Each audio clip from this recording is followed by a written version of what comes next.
오늘 주실 말씀은 고린도전서 9장 24에서 27절입니다. 한 절씩 교독하시고 마지막 절은 합독하시겠습니다. 운동장에서 다름질하는 자들이 다 달릴지라도 오직 상을 받는 사람은 한 사람인 줄을 너희가 알지 못하느냐? 너희도 상을 받도록 이와 같이 다름질하라. 이기기를 다투는 자마다 모든 일에 절제하나니 그들은 썩을 승리자의 관을 얻고자 하되 우리는 썩지 아니할 것을 얻고자 하노라. 그러므로 나는 다름질하기를 향방 없는 것 같이 아니하고 싸우기를 허공을 치는 것 같이 아니하며 내가 내 몸을 저 복종하게 함은 내가 남에게 전파한 후에 자신이 도리어 버림을 당할까 두려워함이로라. 김동일 목사님께서 다름질하는 자들이라는 제목으로 말씀 전해 주시겠습니다.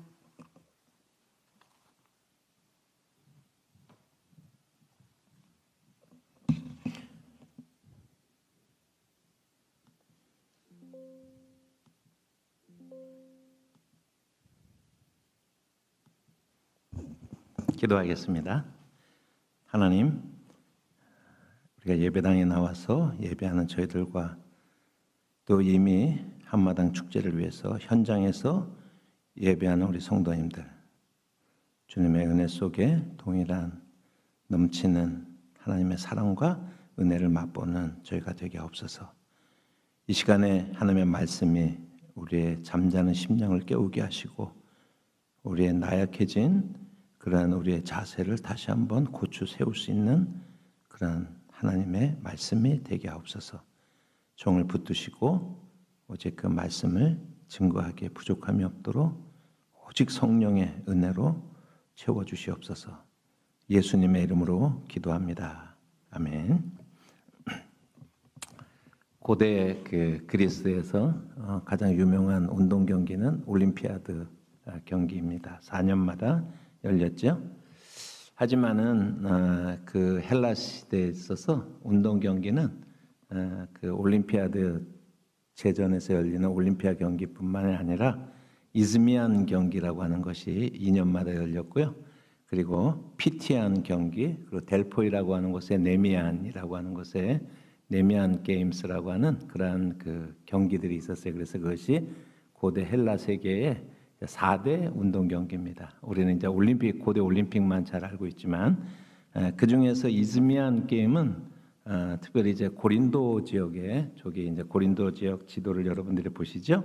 이즈머스라고 하는 곳에서 2년마다 한 번씩 열리는데 올림피안 게임 다음으로 가장 많은 사람들이 모이는 이제 그러한 그 체육 제전. 원래는 다 신들에게 이제 이거는 이제 포세이돈 신에게 드려지는 제전인데 그래서 이즈미안 게임이라고 하는 것이 고린도 지역에 특별히 2년마다 열리는 그런 이제 게임이 있었습니다.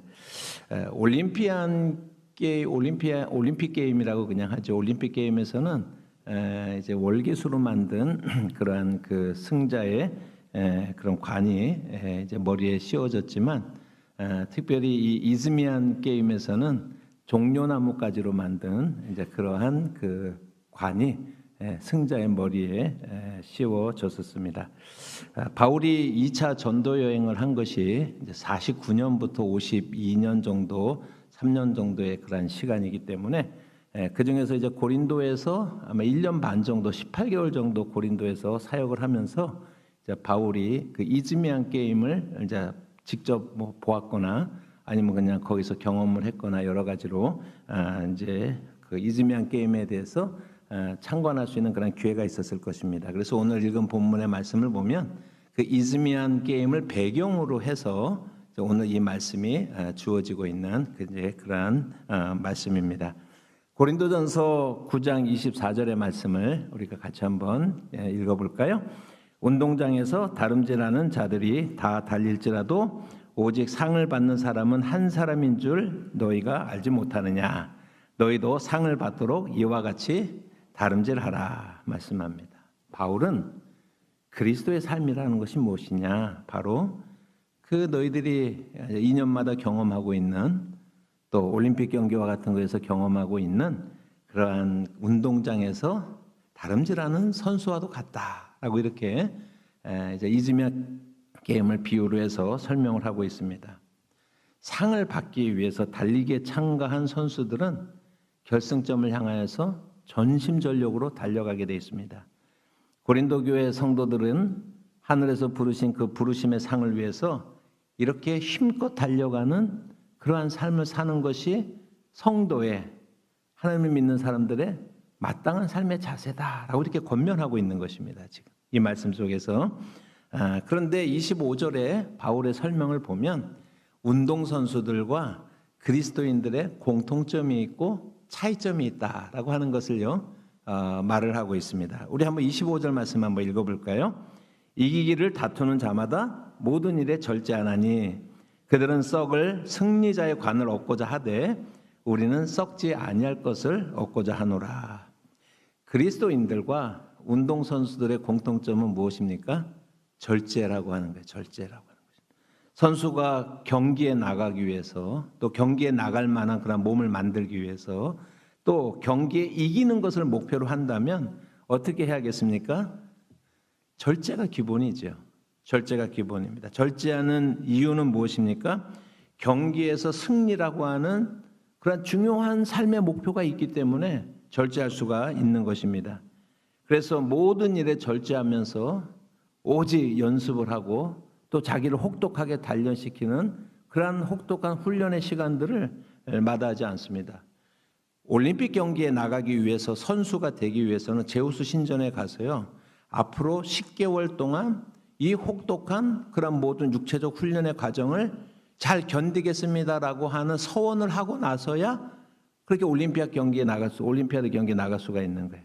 그 올림피아 신전에 나아가서 여러분 우상 숭배와 탐욕과 그리고 방탕의 도시로 유명한 고린도라고 하는 그 지역에서 그리스도인으로서 영원한 상을 받으려면 어떻게 해야 됩니까? 세상에 대해서 절제할 줄 알아야 되는 것입니다. 절제하는 이유는 그리스도인이라고 하는 중요한 정체성에 초점을 맞춘 그런 삶을 살기 위해서입니다. 세상의 한복판에 살면서 예수 그리스도의 복음의 증인으로서 예수 그리스도의 제자의 삶을 연습해야 되는 거예요. 날마다 연습해야 되는 것입니다. 그래서 세상의 삶의 방식을 포기하는 것입니다. 자기를 부인하는 것입니다. 그리고 우리가 십자가를 지고 주님을 따라가면서 그리스도의 성품을 닮아가기를 날마다 연습하는 거예요. 그런 면에서 운동선수와 그리스도인은 절제라고 하는 그 면에 있어서 같다라고 할 수가 있습니다. 고대 그리스의 이즈미아 경기대회나 오늘날 올림픽 같은 곳에서 상을 받는다라고 하는 것은 대단한 영광이죠. 그런데 그 영광은 거저 주어는 것이 아니라 그 과정에서 선수들이 얼마나 절제하면서 혹독하게 자기를 훈련시키는지 그 기간들이 있기 때문에 여러분 올림픽을 준비하는 선수들의 이야기를 들어보면 지난 올림픽이 끝난 다음 날부터 준비가 시작되는 거예요. 지난 올림픽이 끝난 다음 날부터 다음 올림픽이라는 목표를 향해서 얼마나 열심히 달려갑니다. 날마다 반복적인 그 훈련이요. 여러분 이거 얼마나 지루하고 힘들겠어요. 그런데 목표가 있기 때문에 다른 모든 것들을 절제시키고 그 목표를 향하여서 전심전력하는 것이 마땅히 운동선수가 해야 될 일이다라고 할 수가 있습니다. 여러분 PPT를 한번 보시기를 바랍니다. 제가 두 사람의 발을 여러분들에게 보여드리는데 흑백으로 되어 있는 저 발은 박지성 선수의 발입니다. 여러분 저 굳은 살 다 보이시죠? 깨진 발톱. 박지성 선수 평발인 거 유명하잖아요. 평발이. 그렇습니다. 저기 좀 이제 칼라로 된 분은 제가 여성이라서 예우의 차원에서 제가 칼라 사진을 준비를 했습니다. 누구의 발인지 여러분 짐작이나 하시겠습니까? 사람의 발이 무슨 뭐 나무 뿌리도 아니고 희귀병을 앓고 있는 그런 사람의 발의 모습을 하고 있는데, 근데 이 발은 여러분들이 잘 기억하는 발레의 명문이었던 독일의 스투트가르트 발레단의 수석 발레리나를 지낸 사람 있죠? 강수진 씨의 발입니다. 지금은 이제 국립발레단의 단장 겸 예술 감독으로 그렇게 활동하고 있습니다. 정말 그 세련되고 아름다운 미모를 가지고 우리 한국인의 그런 발레리나로서의 그 명예를 높이 드높였던 그러한 그 발레리나입니다. 그래서 세상에 있는 모든 발레리노들이 그녀의 파트너가 되는 것을 얼마나 열망을 했었는지, 그러한 정말 발레리나로서의 성공의 대명사가 강수진 씨죠. 그 세련되고 아름다운 외모와 그의 발레리나로서의 춤사위가 있는데, 그분의 그 성공이라고 하는 것이 그냥 이루어진 게 아니라고 하는 것을 저 사진을 보면 여러분 알 수가 있겠죠. 그래서 발레리나인 강수진 씨의 성공은 신데렐라의 유리구두가 아니에요. 하루에 어떻게 19시간씩 오랜 기간 동안 훈련을 했다고 그래요. 토슈즈가 1년에 1000켤레 달았다고 그래요. 1000켤레 달았다고 그래요.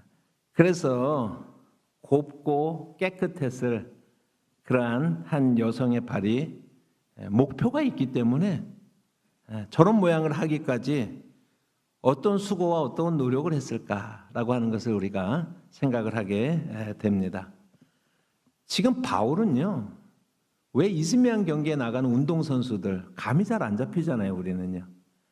그런데 그때나 지금이나 한 선수가 어떤 성공을 가둔다라고 하는 것은 얼마나 자기를 절제하고 훈련에 매진하고 있는지, 그 삶의 자세가 어쩌면 우리 그리스도인의 삶의 자세가 닮았다라고 하는 것을 지금 고린도전서 9장에서 이야기하고 싶은 것입니다.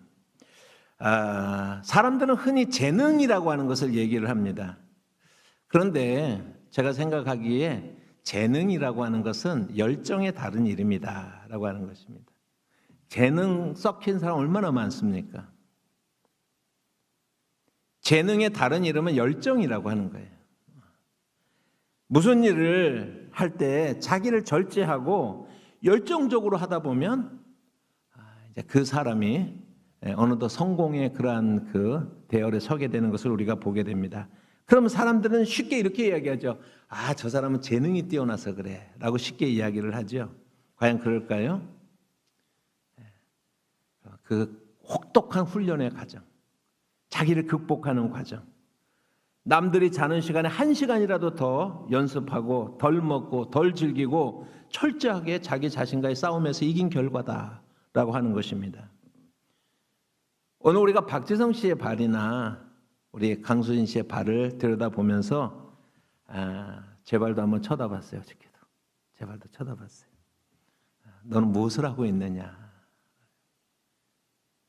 목사라고 하면서 하나님을 믿는다고 하면서 대체 무엇을 얼마나 하고 있느냐? 어떤 열정으로 하고 있느냐? 질문하지 않을 수 없었습니다. 여러분, 그렇다면 25절에 나타나는 바울의 설명에 나타난 그리스도인과 운동선수의 차이점은 뭘까요? 차이점은 뭘까요? 그 25절의 말씀을 보면 그들은 우리 비춰주셔서 고맙습니다. 그들은 썩을 승리자의 관을 얻고자 한대. 우리는 썩지 아니할 것을 얻고자 하는도다. 이것이 그들과 우리의 차이점이다라고 할 수가 있습니다. 운동선수들은 면류관을 얻기 위해서 그렇게 열심히 훈련을 하고 자기 절제를 하지만은 그런 것은 다 썩을 거라고 하는 거예요. 시간이 지나면 다 잊혀지고 썩을 것이라고 하는 것입니다. 우리 가치는 어디에 있냐면 우리의 경주에, 우리의 달려감에 그 끝에는 썩지 아니할 것이 준비되어 있다라고. 영원한 생명이 준비되어 있는 것이 우리 그리스도인들의 실체다라고 하는 것을 믿으시기를 바랍니다. 컬비 퍼켓이라고 하는 그러한 미국의 프로야구 그 선수가 있습니다. 명예전당에도 이제 헌당이 되었는데 60년생인데 2006년에 아까운 젊은 나이에 이제 요절을 했지만은 굉장히 유명한 그러한 그 프로야구 선수입니다. 이 선수가 미네소타 트윈스의 그저 원클럽맨이라고 이렇게 이야기를 하죠. 한 곳에서 이제 그 리더로서도 이제 활동을 하고 이제 그렇게 했었는데 1987년에 미네소타 트윈스가 월드 시리즈에서 우승을 했습니다. 그러면 미국의 이제 운동 뭐 프로농구라든지 뭐 이제 풋볼이라든지 이런 그 베이스볼 같은 데서 우승을 하고 나면 그 라커룸을 이렇게 TV에서 비춰주는데요. 그냥 완전히 그냥 광란 그 자체입니다. 환호성을 지르고 수많은 그냥 샴페인을 터뜨리면서 서로에게 붓고서 막 환송제. 여러분 그 맛을 보기 위해서 운동선수들이 그 모든 과정을 참았잖아요. 이 컬비도 거기에 참여를 한 거예요. 그래서 그 이제 비디오 이런 거 이렇게 비춰주는 그거 보면은요.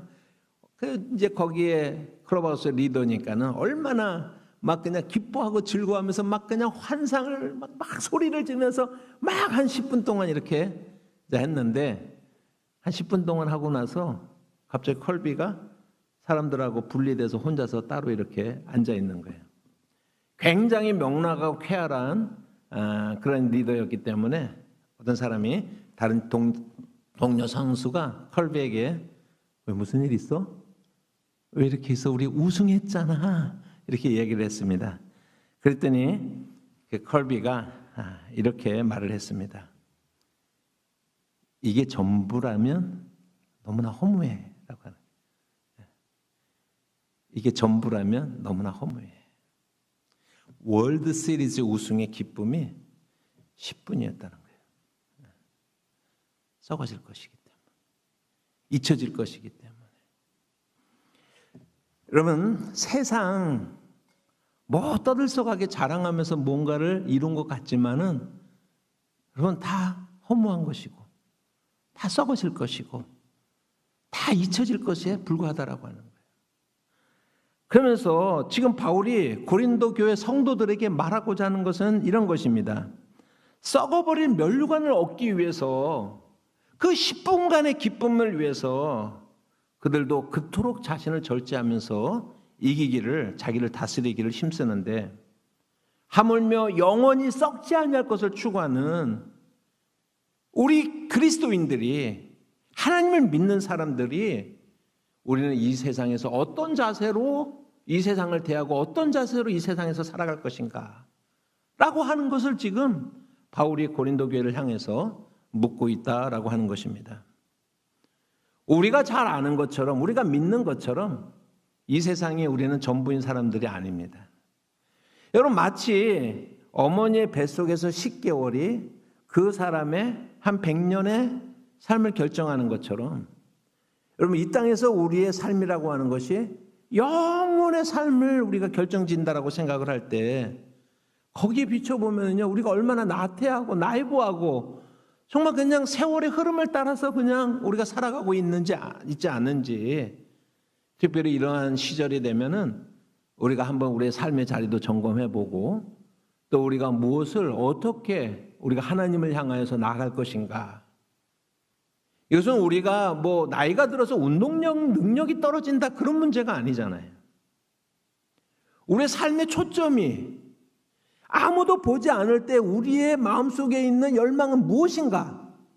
우리를 점검하면서 우리는 정말로 우리가 영원히 썩지 아니할 그 영광의 상을 우리가 향하여서 그 부르심을 향하여서 달려가고 있다면 오늘 우리는 무엇을 버리고 우리는 무엇을 절제시키고 우리는 무엇을 훈련하고 어떻게 살아야 될 건가라고 하는 것을 점검해 볼 수 있는 이 시간이 되기를 주님의 이름으로 축복합니다.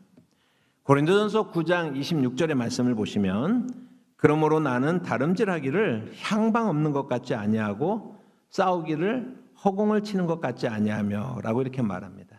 이게 바로 이제 이즈미안 게임이라고 하는 것을 우리가 알 수가 있는 게 여기서 다름질한다라고 하는 것은 여러분 그 올림피아드 경기에서도 첫 번째가 달리기거든요. 달리기라고 이제 오늘 우리가 트랙 경기를 오늘날로 말하면 이제 그것을 말하는 것입니다. 허공을 친다라고 하는 건 뭐예요? 복싱 경기를 말하는 거예요. 복싱 경기를 말하는 거예요. 이즈미안 게임의 6개의 게임 중에서 2개거든요. 여러분 방향도 모르고 무조건 열심히 달려가는 그런 육상 선수 있습니까? 상을 얻기 위해서 그렇게 혹독하게 고생을 하고 자기를 쳐서 드디어 경기장에 나갔는데 아무 방향으로 달리면 되겠습니까? 바울이 이렇게 말하는 거예요. 나는 그렇게 방향도 없이 달려가는 사람처럼 그렇게 달려가지 않겠노라 라고 이렇게 말하는 것입니다.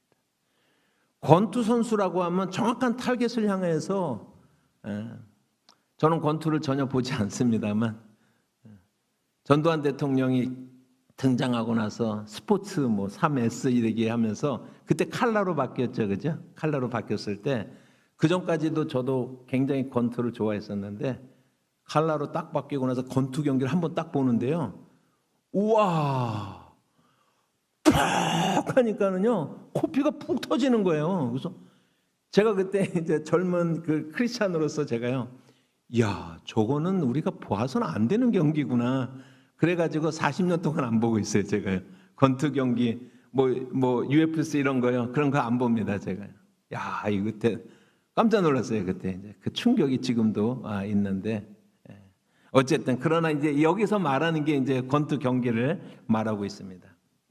권투 경기를 하는데 권투 선수가 매일 허공을 치는 거예요. 매일 허공을 치는 거예요. 바울이 말하는 것입니다. 나는 그렇게 허공을 치듯 치지 않고 정확하게 타겟을 향해서 그렇게 참 치는 그러한 삶을 살겠다라고 이렇게 이야기를 하고 있는 것입니다. 바울은요, 자기가 도달하고자 하는 목표가 분명한 사람 아니었습니까? 빌립보서 3장 14절에서 바울은 이렇게 말합니다.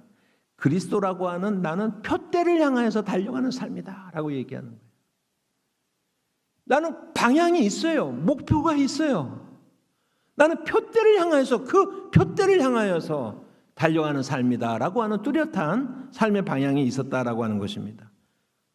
지금 우리가 오늘 시간이 없기 때문에 다 이야기는 하지는 않지만 고린도전서 9장 전체에서 바울이 무슨 얘기를 하냐면 이방인의 사도로서 그 부르심의 상을 받기 위해서 한 영혼이라도 더 복음을 믿게 하고 한 영혼에게라도 더 복음을 전하기 위해서 자기가 어떠한 삶을 사는지를 고린도전서 9장에서 설명하고 일러스트로서 마지막에 이제 그렇게 결론을 지금 내리고 있는 게 9장의 모습이거든요.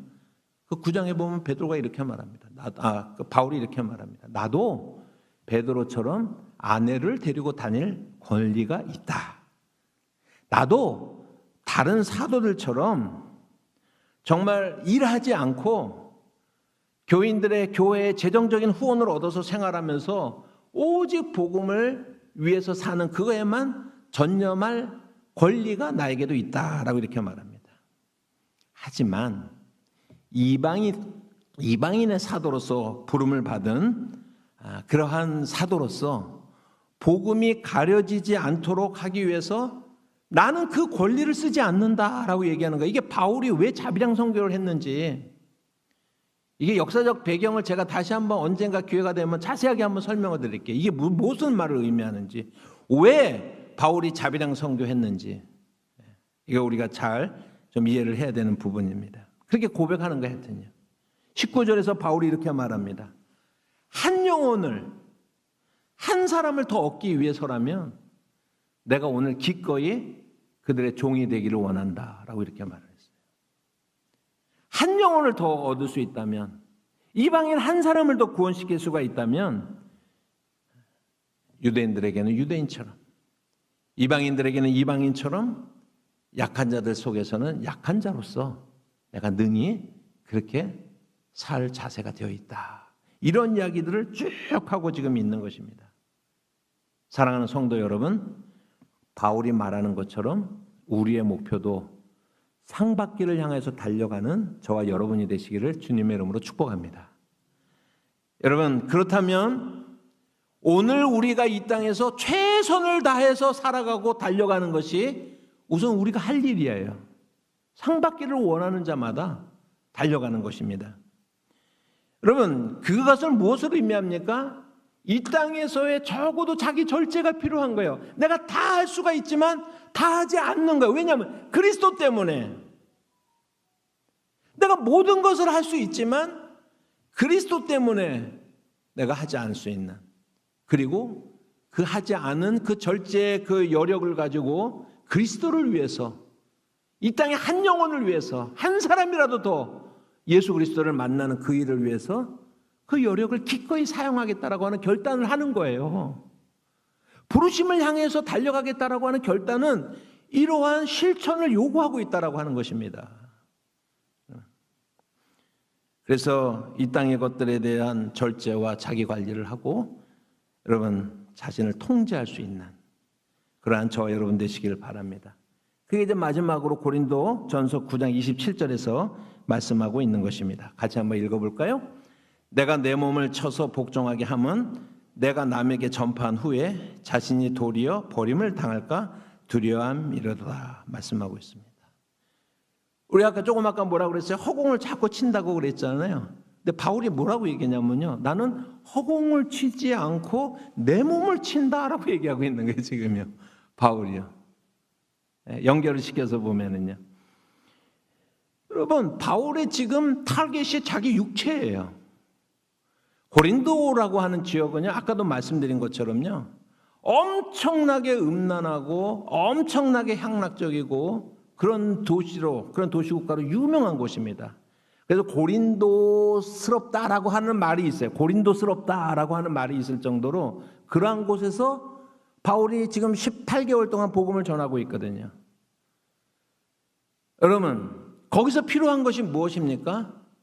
자기를 육신을 과신하는 것이 아니라 자기의 죄성을 인정하고 자기 육체의 한계를 인정하고 그 유혹 앞에서 날마다 자기를 쳐서 그리스도께 복종시키는 것이 급선무이기 때문에 바울은요, 권투 선수를 얘기하면서요, 상대방 이렇게 허공을 치는 게 아니라 날마다 나를 쳐서 그리스도께 복종시키기를 원하노라 라고 이렇게 말을 하고 있다라고 하는 것입니다. 여러분, 그리스도인의 올바른 삶이 무엇일까? 바울의 권면이, 바울의 말씀이, 바울의 가르침이 힘이 있고, 여러분 바울의 그 가르침에 어떤 위험이 있는 것은 무엇 때문에 그렇습니까? 바울이요, 그런 삶을 살았기 때문에 그래요. 여러분, 저를 포함한 목회자들이 정말 중요한 것이 뭐냐면 자기가 오늘 이 자리에서 선포한 그 말씀을 지켜야 되는 것입니다. 지키려고 노력하는 것보다 좀 더 나가야 될 것 같아요. 네, 지키려고 노력하는 것보다. 저와 여러분들이 이 세상에서 마찬가지로 그리스도인으로 산다라고 하는 것은, 여러분 우리가 실제로 자기의 지키면서 하나님의 말씀을 붙잡으면서 실천하는 삶을 살아내는 것이 얼마나 중요한가라고 생각을 합니다. 가장 웃긴 게 무엇입니까?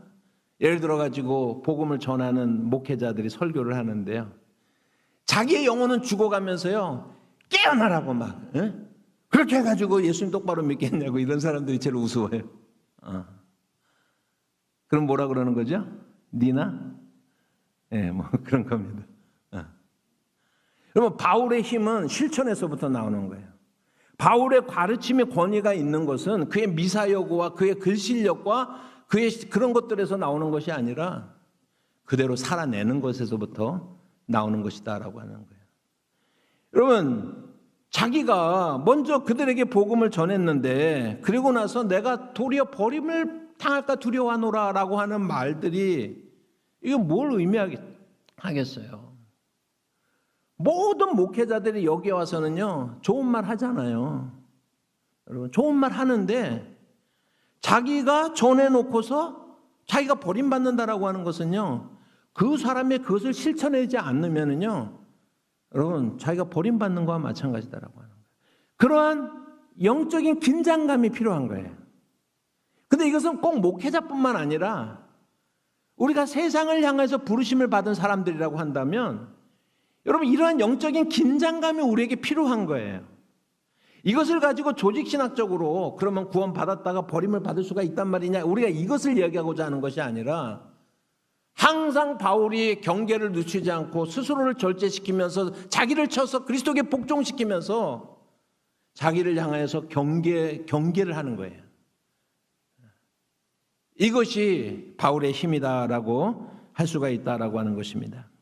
사랑하는 성도 여러분, 오늘 우리 교회가 10년 만에 처음으로 한마당 대축제 이렇게 하는데요, 많은 분들이 얼마나 열심히 교회에 와서 날마다 뭘 준비하시는지 모르겠어요. 알긴 알지만 얼마나 열심히 준비해요. 미소가 있고 웃음이 있고 환한 그런 모습으로 힘들다 하지 않고 얼마나 열심히 그렇게 준비하는 이제 그런 게 있어요. 아침에 제가 항상 그런 일들은 우리 집사님은 이제 혼자 하시는 경우가 많아가지고 아침 일찍 와서 짐을 다 이제 싣는 걸 아침에 이제 도와주는데, 어휴 산더미 같이 한 차 지금 싣고 그렇게 갔어요. 다 얼마나 기쁨으로 헌신하면서 그렇게 준비하고 있습니다. 오늘 우리 성도들이 그리스도 안에서 한마당 대축제를 대서 하나 되고 오늘 우리가 함께 운동장을 달리기를 원합니다. 그리고 내일 바울의 권면처럼 우리가 운동장에서 상 받기 위해서 다름질할 수 있는 영원한 부르심을 향하여서 다름질할 수 있는 그런 우리 갱신 공동체가 되기를 주님의 이름으로 축복합니다. 기도하겠습니다. 사랑하시는 하나님 아버지, 오늘 우리에게 주시는 그 말씀을 우리의 마음에 새기며 나아갑니다. 신실하신 주님, 언제나 한결같으신 하나님 아버지, 바울은 그 주님의 성품을 닮아가며 얼마나 열심을 달려가기를 힘쓰고 자기를 절제하고 권리가 있지만 자유가 있지만 오히려 종노릇하는 바울의 삶의 모습들을 저희들이 보며 바울이 또한 그 안타까움으로 간절한 마음으로 그 성도들 향해서 권면하는 그 모습들을 오늘 우리에게 주어지는 말씀으로 봤습니다. 하나님께서 우리에게 힘을 주시고 기쁨을 주시고 오늘 우리가 운동장에서 함께 뛰며 우리가 대동하고 내일은 우리가 부르심을 향하여서 달려갈 수 있는 그런 믿음의 공동체가 되게 하옵소서. 예수님의 이름으로 기도합니다. 아멘.